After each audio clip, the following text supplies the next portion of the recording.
안녕하세요. 손지아입니다. 영화 하얼빈이 지난 2024년 12월 24일에 개봉을 했죠. 개봉 12일째인 오늘까지 계속해서 박스오피스 1위를 기록하면서 흥행을 하고 있습니다. 지난해 12월 24일에 개봉을 해서 이틀째 100만, 닷새째 200만, 그리고 개봉 9일째 300만 관객을 기록했는데요. 1300만 흥행을 했었던 영화 서울의 봄이 기록한 10일째 300만 돌파보다 하루가 더 빠릅니다. 그런데 또 이런 기사가 있더라고요. 이 영화 하얼빈이 650만 명이 돼야 손익분기점을 넘긴다. 과연 손익분기점을 넘길 수 있을까? 뭐 이런 기사가 있더라고요.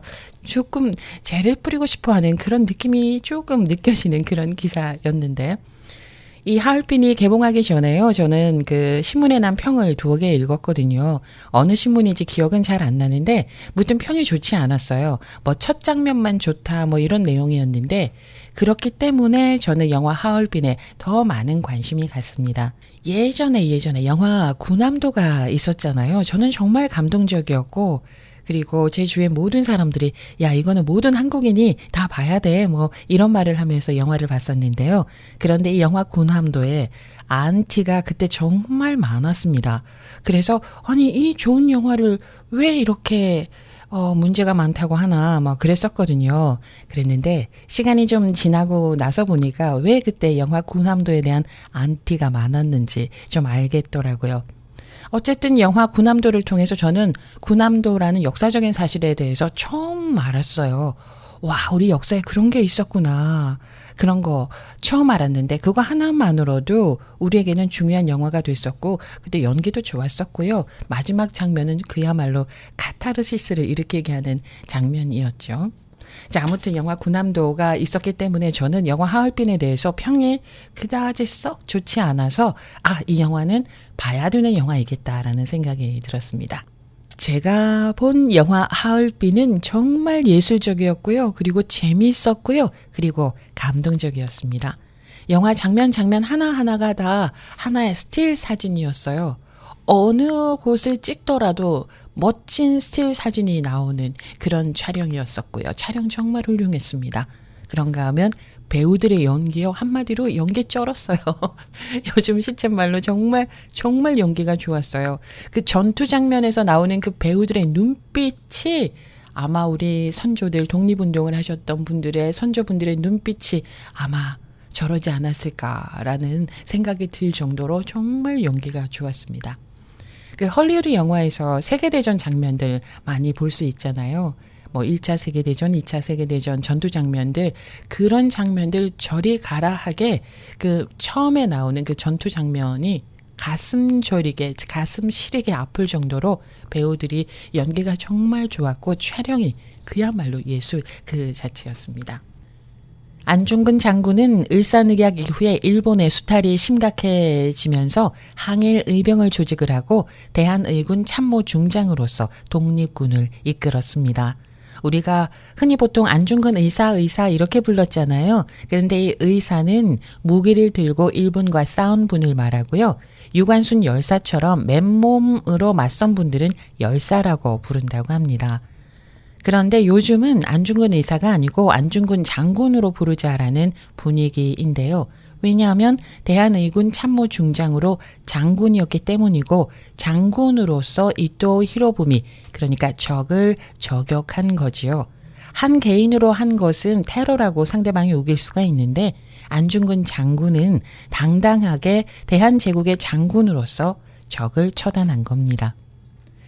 우민호 감독은 안중근 장군이 1909년 12월 13일부터 1910년 3월 15일까지 약 석 달 동안 위순 감옥에서 쓰신 안중근 자서전을 토대로 해서 영화를 만들었다고 합니다.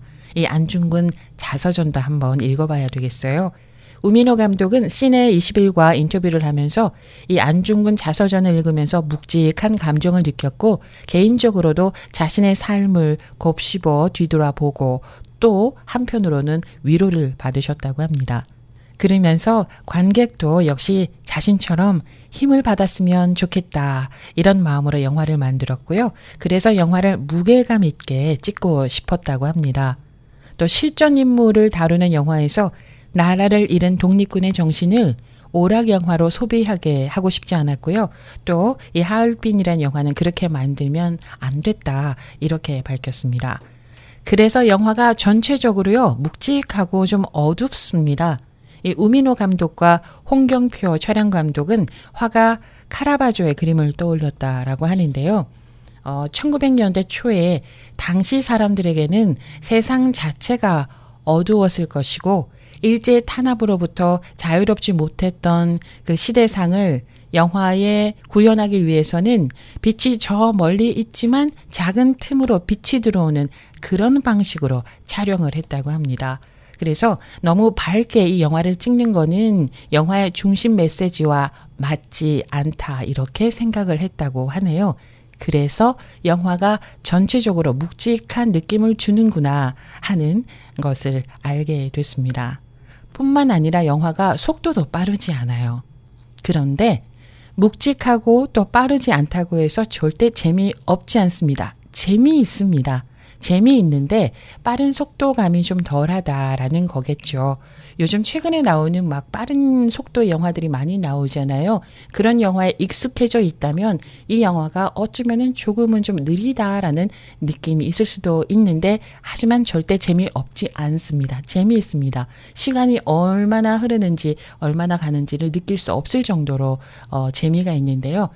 빠르지 않은 속에 담겨 있는 그 묵직함, 독립운동을 위한 전쟁에 나선 그분들의 심정을 들여다보면 오히려 묵직함, 빠르지 않은 속도감으로 내 마음이 더 많이 아리지 않을까 그런 생각을 해봅니다. 이 영화에서도 애간장타게 하는 기차 장면이 있습니다. 홍경표 감독이요. 설국 열차를 찍으셨나 봅니다. 홍경표 감독이 내가 설국 열차를 찍지 않았다면 정말 촬영하기 힘들었을 건데 기차와 관련한 모든 것을 설국 열차를 찍으면서 경험을 해왔답니다. 그 강원도에 가면은 서너 량짜리 기차가 있는데 그 기차로 먼저 실험을 해봤고요.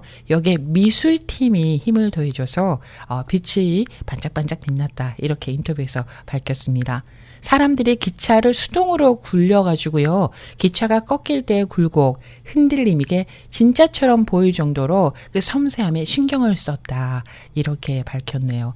와, 그 기차에서의 장면요. 정말 아슬아슬하면서 아주 예술적이었어요.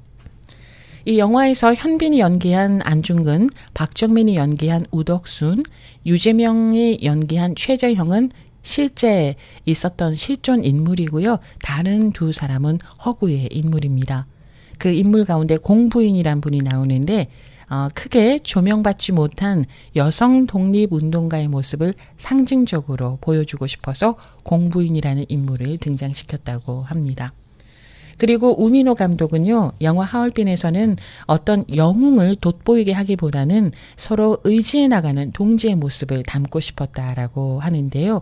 그래서 그런지 영화에서는 죽은 동지들에 대한 대사가 꽤나 나옵니다. 안중근 장군도요. 영화 속에서 내 목숨은 죽은 동지들의 것이다. 나는 죽은 동지들의 목숨을 대신해서 살고 있는 것이다. 그래서 내가 해야 할 일을 알았다. 이런 대사가 나오고요. 그리고 먼저 간 동지들이 통곡할 겁니다. 먼저 간 동지들은 어떡합니까? 우리의 피로 이루어야 합니다. 이런 대사들이 나오고요.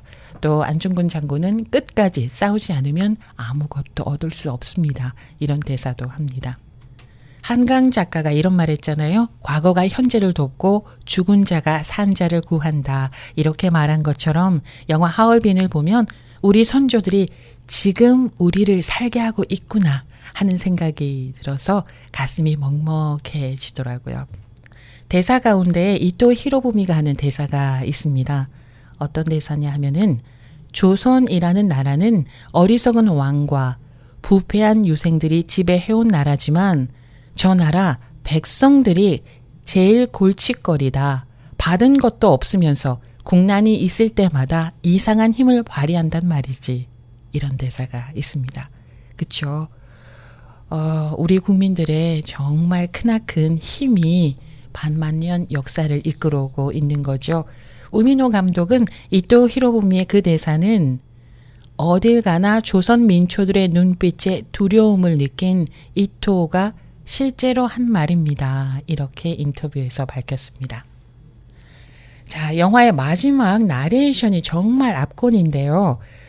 계엄이 12월 3일에 있었잖아요. 그리고 영화가 12월 24일에 개봉을 했기 때문에 저는 그 영화를 보면서 혹시 계엄 이후에 나레이션을 수정한 건가? 라는 생각이 들 정도로 지금의 시국과 완전히 찰떡처럼 딱딱 맞아 떨어지는 거예요. 완전 소름이 돋았거든요. 그 나레이션 보면서 들으면서. 그런데 우미노 감독은 원래 애초에 시나리오를 그렇게 썼대요. 바꾼 게 아니고 원래 오리지널 시나리오 대사라고 합니다. 그 대사가 이렇습니다. 나레이션은 어둠은 짙어오고 바람은 세차게 불 것이다. 불을 밝혀야 한다. 사람들이 모일 것이다. 사람들이 모이면 우리는 불을 들고 함께 어둠 속을 걸어갈 것이다. 우리 앞에 어떠한 역경이 닥치더라도 절대 멈춰서는 아니 된다. 금년에 못 이루면 다시 내년에 도모하고 내년, 내후년, 10년, 100년까지 가서라도 반드시 대한국의 독립권을 회복한 다음에라야 그만둘 것이다. 코레아 후라라는 외침이 있습니다. 영화 하얼빈 아직 보시지 않은 분이 계시다면 꼭 한번 보시라고 강력하게 추천드리고 싶습니다. 영화 하얼빈에 대한 감상이었습니다. 손지아였습니다. 고맙습니다.